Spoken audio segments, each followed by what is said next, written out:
Hello student, स्वागत है एक बार फिर से आप सभी का आपके अपने यूट्यूब चैनल बीपीएस एजुकेशन में।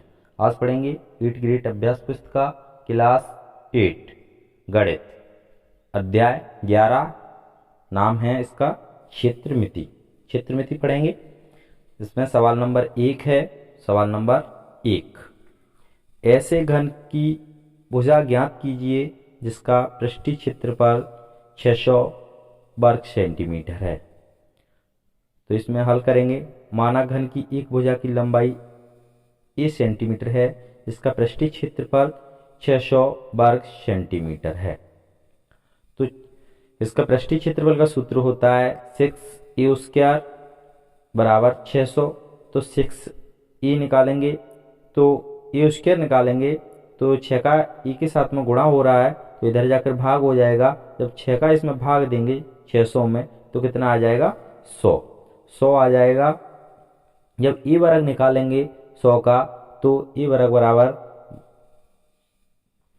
100 है तो इसका वर्गमूल निकालेंगे तो 10 आ जाएगा। ये घन की एक भुजा निकल आएगी, यही इसका आंसर होगा। इसके बाद अगला सवाल पढ़ेंगे, सवाल नंबर 2। सवाल नंबर 2 पढ़ेंगे।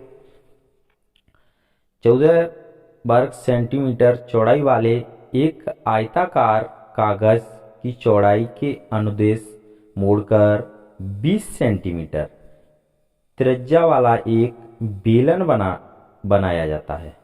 क्या बनाया जाता है? बेलन। बेलन का आयतन ज्ञात कीजिए। क्या ज्ञात करना है? बेलन का आयतन।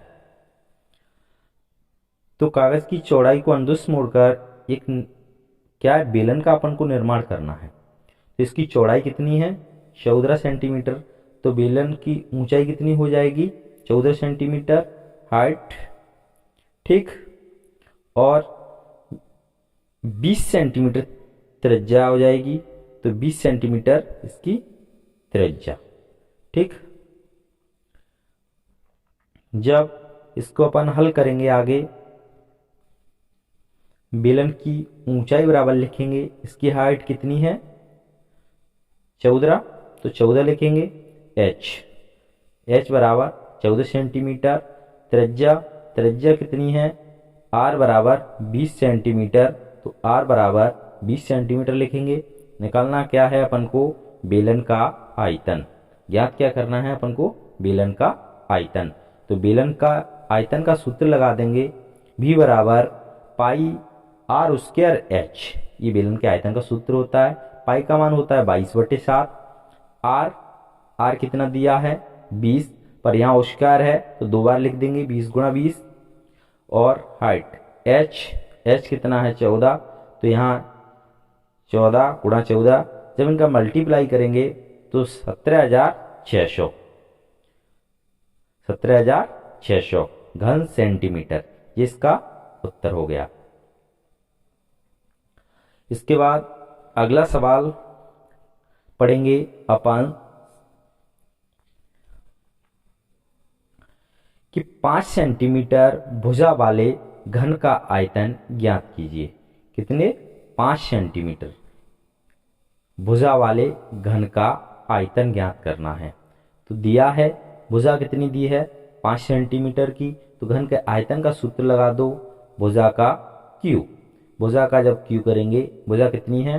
5 सेंटीमीटर की है, तो 5 का 3 बार गुणा कर दिया 125, ये इसका आंसर हो गया। इसके बाद अगला सवाल है, एक ऐसे घनाभ की ऊंचाई ज्ञात कीजिए जिसके आधार का क्षेत्रफल 18 वर्ग सेंटीमीटर है और इसका आयतन 90 वर्ग सेंटीमीटर है, ठीक है। तो इसे हल करेंगे। दिया है घनाभ का आयतन कितना दिया है? 90 घन सेंटीमीटर और आधार का क्षेत्रफल 18, आधार का क्षेत्रफल 18 वर्ग सेंटीमीटर। तो घनाभ का आयतन बराबर सूत्र है आधार का क्षेत्रफल इंटू ऊंचाई, ठीक है। तो अपन ने घनाभ की ऊंचाई निकालनी है, तो ऊंचाई के बराबर सूत्र लिखेंगे।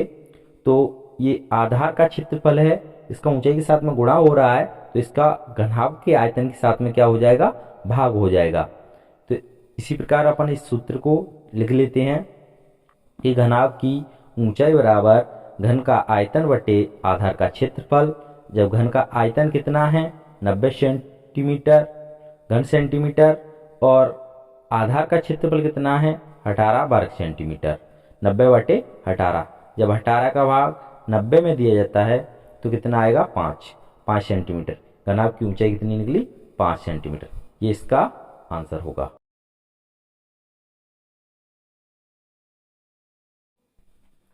अगला सवाल दिया है, यदि किसी घन के प्रत्येक किनारे को दुगना कर दिया जाए तो सवाल नंबर 1 है इसके पृष्ठीय क्षेत्रफल में कितने गुना वृद्धि होगी। सवाल दूसरा है इसके आयतन में कितने गुना वृद्धि होगी। तो हल करते हैं। माना कि घन के किनारे की लंबाई x इकाई है, तब इसका पृष्ठीय क्षेत्रफल 6x² तथा आयतन x³ हो गया। जब इसके किनारे की लंबाई दुगनी कर दी गई है तब इसका पृष्ठीय क्षेत्रफल, तो अपन 2 का गुणा कर देंगे, 2 का गुणा करेंगे 6 × 2x²। जब इसका गुणा करेंगे तो 2x², 6 × 2x², तो स्क्वायर लगा है तो इसका वर्ग करेंगे पहले 2 का, तो 2 दूनी 4। तो अब 6x का ये कितने गुना हो गया 4 गुना वृद्धि हो गई। इसका आयतन 2x³ बराबर 8x³, ये 8 गुनी हो गई। x³ कितनी हो गई 8 गुनी। यदि इसका पृष्ठीय क्षेत्रफल निकालेंगे तो 4 गुना होगा और इसका आयतन निकालेंगे तो 8 गुना होगा। ये इसका आंसर है। अगला सवाल पढ़ेंगे, एक ऐसे बेलन की ऊंचाई ज्ञात कीजिए जिसकी त्रिज्या 14 सेंटीमीटर तथा कुल पृष्ठीय क्षेत्रफल 1936 है। तो बेलन की ऊंचाई ज्ञात करनी है अपन को। ठीक है, तो हल मान लेंगे। बेलन की ऊंचाई बराबर h है और त्रिज्या दी है 14 सेंटीमीटर। कुल पृष्ठीय क्षेत्रफल का सूत्र लगा दो 2πr h प्लस r। तो 2 की 2, y का मान 22/7, r 14 दी है और यहाँ h प्लस r है तो उसे r प्लस h कर लेते हैं अपन। तो इसकी r का मान कितना दिया है, त्रिज्या 14 प्लस h बराबर 1936। जब 1936 बराबर दिया है तो इसको अपन आगे हल करेंगे। 7 से 14 में भाग दे दिया तो 2, 7 से 14 में भाग दे दिया तो 2। ठीक है दोस्तों, पहले मिटा लेते हैं। 7 से जब 14 में भाग देंगे तो 2। जब इनका गुणा करेंगे 22 दूनी 44, 44 दूनी 88, 88 का जब 88 का 14 में गुणा करेंगे, 88 का 14 में गुणा करेंगे तो 1232 कितना आएगा 1232 आ गया प्लस 88h। क्या आएगा 88h। 1232 प्लस 88h बराबर 1936। जब अपन 88h निकालेंगे तो 1232 का पक्षांतर करेंगे, तो 1232 का पक्षांतर करेंगे तो उधर जाकर ये प्लस का है तो उधर जाकर क्या हो जाएगा माइनस का हो जाएगा। 1936 में से क्या होगा घट जाएगा। क्या होगा घट जाएगा। जब 1936 में से घट जाएगा तो 88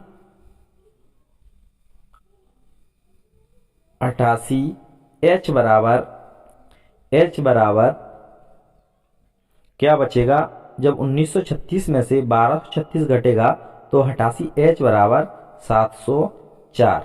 क्या बचेगा 704। जब 88h का जब h के साथ में 88 का गुणा हो रहा है तो पक्षांतर अब फिर करेंगे अपन। तो इसका पक्षांतर करेंगे तो इसके साथ में क्या हो रहा है गुणा हो रहा है, तो इधर जाकर 704 में फिर क्या होगा भाग होगा। 88 का क्या होगा भाग होगा। तो जब 88 का 704 में भाग देंगे तो कितनी बार जाएगा 8 बार जाएगा। कितनी बार जाएगा? 8 बार। तो ये इसका H बराबर आंसर निकलेगा, ये इसका आंसर होगा। ठीक है दोस्तों, इसके बाद अपन अगला सवाल पढ़ेंगे।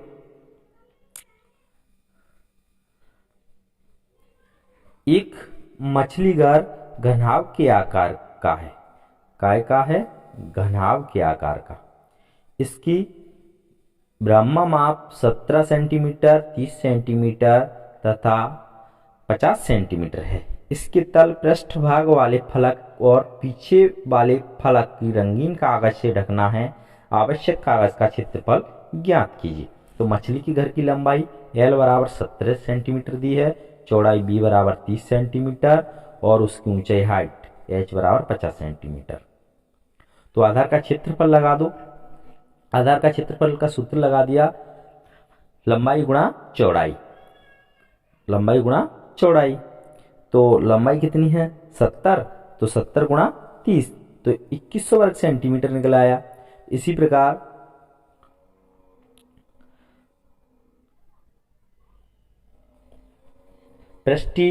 पृष्ठ वाले फलक का क्षेत्रफल निकालेंगे।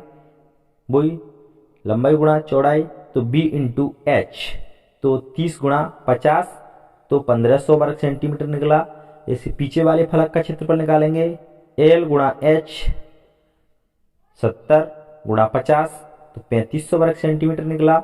वांछित क्षेत्रफल निकालेंगे, तो आधार का क्षेत्रफल, पीछे वाले फलक का क्षेत्रफल प्लस 2 गुणा पृष्ठ वाले फलक का क्षेत्रफल।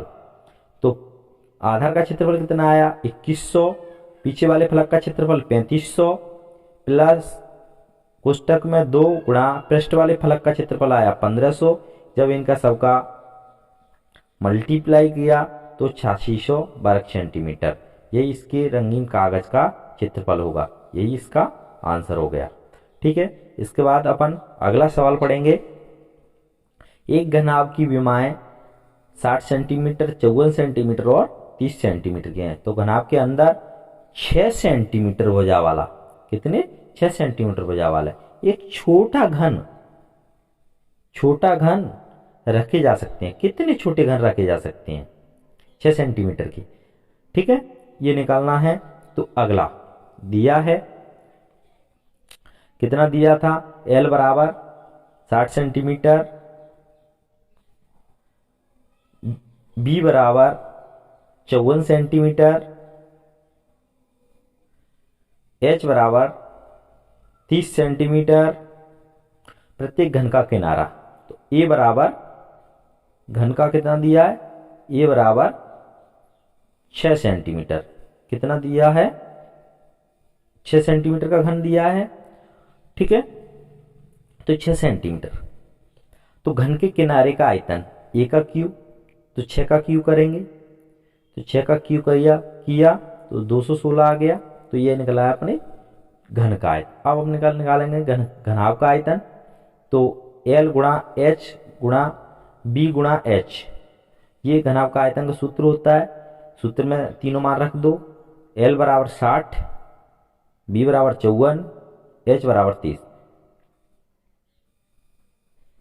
ये इन घनाभ का आयतन, ये घनाभ का आयतन निकल आया। इनका या तो मल्टीप्लाई पूरा कर लो या हमें आलोपन आगे इसका भाग लगेगा, तो देख लेते हैं। तो घनों की संख्या निकालेंगे। तो घनाभ की आयतन बटे एक घन का आयतन, एक घन का आयतन। तो 60, 54, 30 ये घनाभ का आयतन आया। इसमें एक घन का आयतन कितना आया? 216। कितना आया? 216। एक घन का आयतन 216 आया। जब इनका भाग दिया और गुणा करके 450 आया। 450 आया तो इसका आंसर आ गया। जब 6 सेंटीमीटर भुजा वाले 450 घन रखे जा सकते हैं। कितने घन रखे जा सकते हैं? उसमें 450 घन। ये इसका आंसर हो गया। इसके बाद अपन अगला सवाल देखेंगे। एक भवन में 18 बेलनाकार खंभे हैं। 18 बेलनाकार खंभे हैं प्रत्येक खंभे की त्रिज्या 35 सेंटीमीटर है और ऊंचाई 5 सेंटीमीटर है। 9 सेंटीमीटर प्रति वर्ग मीटर की दर से सभी खंभों का वक्र पृष्ठ क्षेत्रफल पर पेंट कराने का व्यय ज्ञात कीजिए। पेंट कराने का व्यय ज्ञात करना है। तो बेलनाकार खंभे की त्रिज्या कितनी है? 35 सेंटीमीटर। 35 सेंटीमीटर है और सब ये मीटर में दिए हैं, तो सेंटीमीटर को भी मीटर में चेंज कर लेते हैं अपन। सेंटीमीटर को जब मीटर में चेंज करेंगे तो 1000 का भाग दे दिया, 1000 का भाग दिया, 1000 का भाग दे दिया तो 0.35। ऊंचाई कितनी दी है? 5 मीटर। तो बेलन का वक्र पृष्ठ का क्षेत्रफल का सूत्र होता है 2πRh। तो खंभे का पृष्ठ क्षेत्रफल क्या होगा? 2πRh। तो इसके बाद इनका खंभे का पृष्ठ क्षेत्रफल का वक्र पृष्ठीय क्षेत्रफल का सूत्र में मान रख दो, 2 की 2, पाई का मान 22/7 और त्रिज्या 0.35 निकली। तो 0.35 और हाइट 5 तो 5। जब इनका सबका भाग देकर 7 का भाग देकर इनका मल्टीप्लाई किया तो आया 11 वर्ग मीटर। ठीक, तो 11 वर्ग मीटर कितने निकला? एक बेलनाकार खंभे का। तो 18 बेलनाकार खंभे के वक्र पृष्ठ, तो 18 का गुणा कर देंगे। जब 18 गुणा करेंगे तो 198 वर्ग मीटर आ गया। जब 1 मीटर पेंट कराने का व्यय कितना लग रहा था? 9 रुपए लग रहा था। तो 198 वर्ग मीटर पेंट कराने का व्यय कितना लगेगा? इसका गुणा कर देंगे 9 का 198 से 1782 रुपए लगेगा। कितना लगेगा? 1782 रुपए। ये इसका आंसर होगा। ठीक है दोस्तों, इसके बाद अगला सवाल पढ़ेंगे अपन।